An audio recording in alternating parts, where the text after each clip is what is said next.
ఓం శుభంకర్యే నమః. మీనరాశి వారికి విశ్వావసునామ సంవత్సరంలో ఉన్నటువంటి గోచార ఫలితాలను తెలియజేస్తున్నాము. శ్రద్ధగా ఆలకించండి.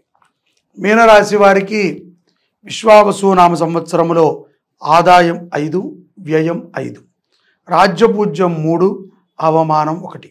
ఈ రాశి వారికి గురుడు మే 15 నుండి అష్టమ స్థానము యందు రజతమూర్తిగాను, అలాగే ఈ యొక్క శని సంవత్సరం అంతా కూడా జన్మరాశి యందు స్వర్ణమూర్తిగాను, అలాగే మే 18 నుండి సంవత్సరాంతం వరకు కూడా వ్యయ షష్ఠ స్థానముల యందు స్వర్ణమూర్తులుగాను రాహుకేతువులు సంచరించనున్నారు. ఈ యొక్క గురువు సంచారము ద్వారా ఈ సంవత్సర ఆరంభము నుండి కూడా మీకు అధిక శారీరక మానసిక ఒత్తిడికి గురవుతూ ఉంటారు. కంగారు పడక్కర్లేదు.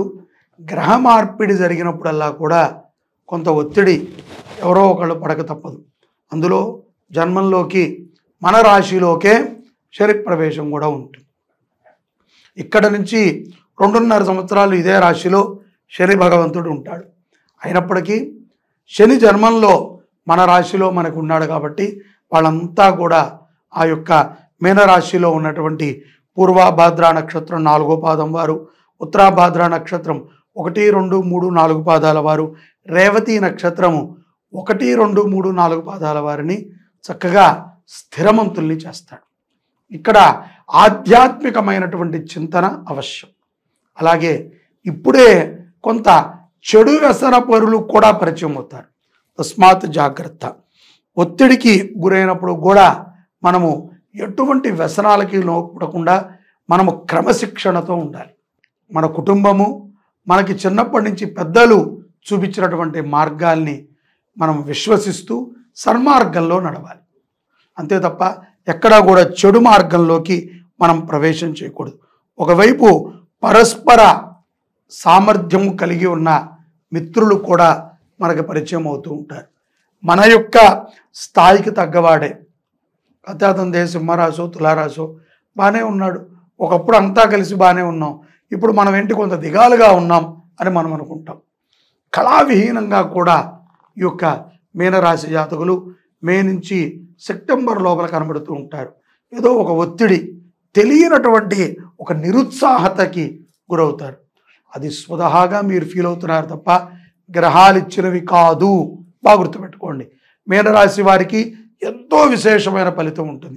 చాలా వింటూ ఉంటారు కదా మీరు, మీకు మైండ్లో చెడే ఎక్కుతుంది, మంచి ఎక్కదు. మంచి చెప్పామనుకోండి వీడికి ఏం రాదంటారు. కాబట్టి మీరు పూర్తిగా విశ్వసించండి, పూర్తిగా నమ్మండి. శని భగవంతుడు మిమ్మల్ని మంచి స్థానంలో కూర్చోబెడతాడు. విదేశాలలో ఉన్నటువంటి మీనరాశి జాతకులు ఈ యొక్క శని ప్రభావం చేత అక్కడ స్థానచలనమైనా జరగచ్చు, లేకపోతే ఉద్యోగ మార్పిడైనా జరగచ్చు, లేకపోతే అక్కడ ఉన్నటువంటి ఉద్యోగము మీకు కోపం వచ్చి వదిలేయచ్చు, లేకపోతే మీరు ఎంతో బాస్ అంటే మాకు ఎంతో ప్రేమ అండి, మాకు ఎంతో ఇష్టం, మాతో ప్రతిదీ షేర్ చేసుకుంటాడు, అటువంటి వాడు నన్ను తీసేయడం ఏంటండి అని మీరు నిందించవచ్చు. తొందరపాటు చర్యల్ని ఏవీ తీసుకోకండి. ఏది జరిగినా మీ మంచికే అనుకోండి, శుభము కలుగుతుంది. గురుడు పుత్రస్థానకారకుడు కాబట్టి కుమారుడి నుంచి కుమార్తె నుంచి కూడా కొంత దుఃఖాన్ని ఇస్తాడు. సక్రమంగా చదవట్లేదు పిల్లలు, వాళ్ళ ప్రవర్తన బాగాలేదు, వాళ్ళ నుంచి ఇంకొంత ఫ్రస్ట్రేషన్ మీకు కలుగుతుంది. కాబట్టి గురుడు మీకు చాలా బాగున్నాడు. గురుడు బాగున్నప్పుడు కూడా ఈ ప్రభావం ఏమిటంటే అంటే గ్రహస్థితుల మార్పు ప్రభావం చేత కొంత మీలో మీరే ప్రతిదీ, ఏదో పప్పు ఉడకలేదనుకోండి దానికి కూడా శని ప్రభావం అంటారు. ఏదో బండిలో పెట్రోల్ అయిపోతే మీరు చూసుకోక శని ప్రభావం, నాకు దరిద్రుణ్ణి నేను, నాకు ఇలాగే జరుగుతుంది, నడిచాను అంటారు. మీ తొందరపాటు చర్యలు మీకు కొన్ని ప్రమాదాలను తెచ్చిస్తాయి. ఈ రాశి వారికి ఏలినాటి శని ప్రభావం ఉన్నప్పటికీ కూడా క్రమశిక్షణకి వీరు మారుపేరుగా ఉంటారు. ఎందుకంటే ఒక పద్ధతిగా నియత్తుగా వీరు జీవనాన్ని గడుపుతున్నారు. అలాగే గడపండి. తర్వాత నీచమైనటువంటి మిత్రులతో చాలా జాగ్రత్తగా ఉండండి. తాగుబోతు వాళ్ళు, తిరుగుబోతు వాళ్ళు, చెప్పుడు మాటలు చెప్పేవాళ్ళు, అబద్ధాల వాళ్ళు, ఏదో వ్యసనాలు ఉన్నటువంటి స్త్రీలు, జాగ్రత్త. వీళ్ళ నుంచి మీకు ఆపద ఉంటుంది. వాళ్ళ దరిద్రాన్ని కూడా మీరు రాసుకుంటారు. కాబట్టి అటువంటి వారిని కట్ చేయండి. పోలీసు వ్యవస్థతో విద్యార్థులు కొంత వాగ్వాదానికి దిగే అవకాశం. కాబట్టి మీరు అనవసరంగా గొడవలని పెంచుకునేటువంటి పనిని మాత్రం దయతో చేయకండి. కొన్ని సందర్భాల యందు ఒత్తిడితో కూడుకున్నటువంటి కొన్ని నిర్ణయాలని బలవంతంగా మీనరాశి జాతకులు తీసుకోవాల్సి వస్తుంది. బలవంతం, అది ఏ కారణం ఉండదు, ఏదో మరి ఇంకా తొందరపాటు, అటు భార్యకి చెప్పరు, కుటుంబానికి చెప్పరా, మీ ఇష్టం, మీరు తీసేసుకుని ఇంకా అయిపోయింది అంటారు. వద్దు, ఆలోచనతో నిర్ణయాలను తీసుకోండి. కొన్ని ఆర్థిక పరమైనటువంటి లావాదేవీలు జూలై నుంచి అక్టోబర్ లోపల స్థిరపడతాయి. మంచి లాభాన్ని కూడా చెవి చూస్తారు. మానసిక ఒత్తిడి ఉన్నప్పుడు మీరు తప్పనిసరిగా గురు చరిత్ర, దత్త చరిత్రను పారాయణ చేయండి. జూలై నవంబర్ మధ్యకాలంలో మానసిక ఒత్తిడి మరింత పెరుగుతుంది.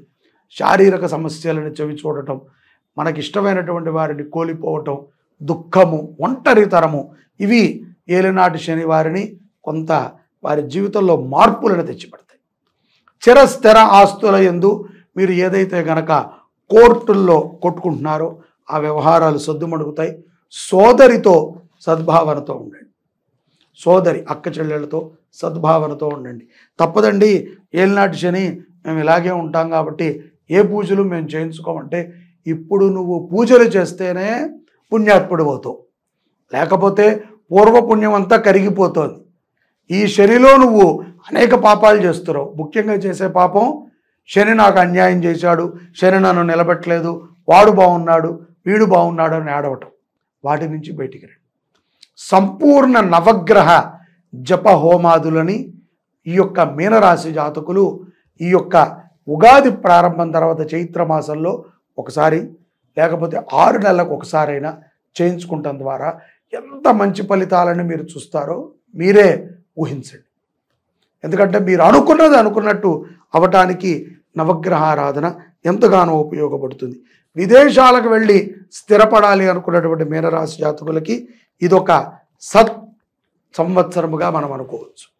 ఈ యొక్క జూలై నుంచి నవంబర్ నెలలో మీరు అటు కూడా వెళతారు. ఈ అనారోగ్య సమస్యలు అన్ని నెలలు ఉండవు కదా, కొంత అది కూడా ఉంటుంది. సెప్టెంబర్ మాసంలో ఆర్థికంగా బాగా పుంజుకుంటారు. ఇష్టమైనటువంటి వ్యక్తులని మీరు తరచూ కలవటం జరుగుతూ ఉంటుంది.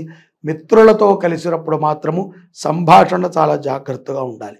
ప్రార్థనా స్థలాలని, దైవక్షేత్రాలని, పురాతనమైనటువంటి దేవాలయాలని అభివృద్ధి చేయటంలో మీనరాశి జాతకులు ముందుంటారు. హనుమంతుడికి సంబంధించినటువంటి స్తోత్రాలను ఎక్కువగా పఠనం చేయండి. ఆంజనేయ స్వామి చిత్రపటాలని పంచిపెట్టండి. హనుమాన్ చాలీసా పుస్తకాలని ఈ సంవత్సరము ఎవరైతే గనక మీనరాశి జాతకులు పంచుతారో హనుమాన్ చాలీసా యజ్ఞం చేయించటం, అంటే ఒక 100 మందినో 1000 మందినో కూర్చోబెట్టి హనుమాన్ చాలీసా పారాయణ చేయించడం ద్వారా ఆ ఫలితము మిమ్మల్ని ఎంతగానో అభివృద్ధి చేస్తుంది. రాజకీయ నాయకులకి కానీ, యాక్టర్స్కి కానీ, వ్యాపారస్తులకి కానీ, లాయర్లకు కానీ, డాక్టర్లు కానీ ఇటువంటి కార్యాన్ని చేయండి, శుభ ఫలితాలను పొందుతారు. ఈ యొక్క విశ్వావసు నామ సంవత్సరములో అదృష్ట సంఖ్య మీనరాశి వారికి 3. వీరికి కలిసి వచ్చేటువంటి రోజు మంగళవారం. మంగళవారం రోజున వీరు ఏ పని అనుకున్నా విజయప్రదంగా చేస్తారు. సింధూరము కలరు హనుమంతుడు పెట్టుకుంటారు కదండి, ఆ సింధూర కల వస్త్రం మీకు కుదిరినప్పుడల్లా బ్రాహ్మడికి దానం ఇవ్వండి. మంగళవారం పూట అన్నదానము చేయండి, గో సంరక్షణని చెయ్యండి. మీనరాశి వారు విశేషమైనటువంటి అనుగ్రహాలని విశ్వావసు నామ సంవత్సరంలో పొంది ధన్యులవుతారు. జై శుభంకరి. సర్వే జనాః సుఖినో భవంతు.